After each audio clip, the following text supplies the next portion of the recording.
Zdravo, poslušalke in poslušalci, bralke in bralci večera. To je dnevno informativni podcast Večerje zjutraj. Veseli smo, da ste v naši družbi. Danes je torek, 14. april 2026. Moje ime je Miha Dajčman. Katere teme izpostavljamo tokrat? Pediatri svarijo, popolna centralizacija transportov kritično bolnih otrok se lahko izkaže kot izgubljen čas. Stečaj Mariborske livarne Maribor pod težo preiskav. Mariborske odbojkarice danes v Lukni začenjajo finalno serijo. Naročite se na podcast, da boste obveščeni ob izdaji naslednje epizode. Vseskozi smo z vami na vcer.com. Ekipa ljubljanske pediatrične klinike je nedavno zabeležila 50-letnico prevozov najbolj kritično bolnih otrok. Opravili so več kot 20.000 urgentnih prevozov, s katerimi so nedvomno rešili veliko življenj. Se pa ob tem jubileju mariborski strokovnjaki sprašujejo, zakaj iz sistema izključujejo drugi center za najbolj kritično bolne otroke v državi, čeprav so v preteklosti že sodelovali.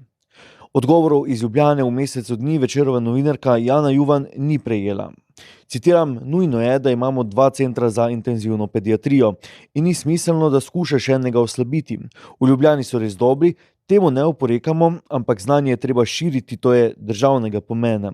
Nenazadnje je znanja veliko tudi pri nas, ne želimo si strokovne stagnacije. Absolutno se tudi zavedamo, od kod lahko seže naše znanje in popolna centralizacija se pri katerem otroku žal izkaže kot izgubljen čas. Ne razumemo torej, zakaj se to ne uredi, to gotovo ni v interesu otrok, razlaga predstojnik Mariborske klinike za pediatrijo dr. Jernej Dolinšek.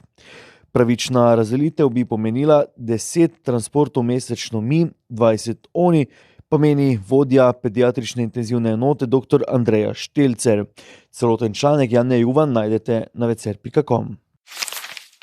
Senca dvoma nad prodajo Mariborske livarne, potem ko se je po hišnih in osebnih preiskavah NPU pri 12 osumljenih v zvezi z očitki gospodarskega kriminala in korupcije izkazalo, da so bile v portfelju terjatev, med katerimi je bdel nekdanji izvršni direktor v Slovenskem državnem holdingu Matej Pirc, tudi terjatve do Mariborske livarne, se postavlja vprašanje prodaje MLM v stečaju.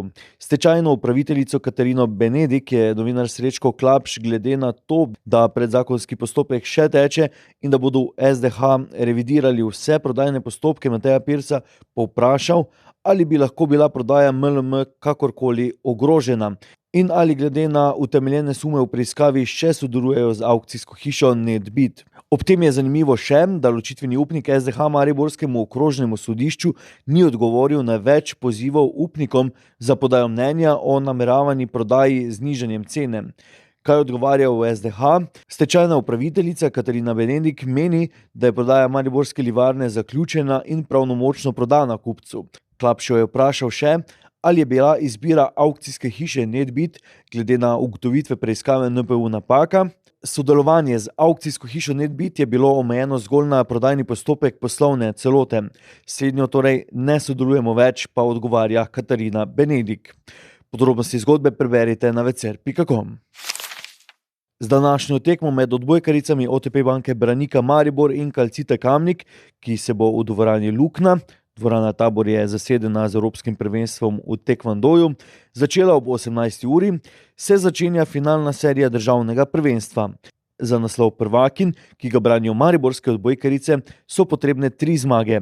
Druga tekma v petek v Kamniku, tretja prihodnji torek v Mariboru, morebitna četrta znova v Kamniku in morebitna peta spet v Mariboru.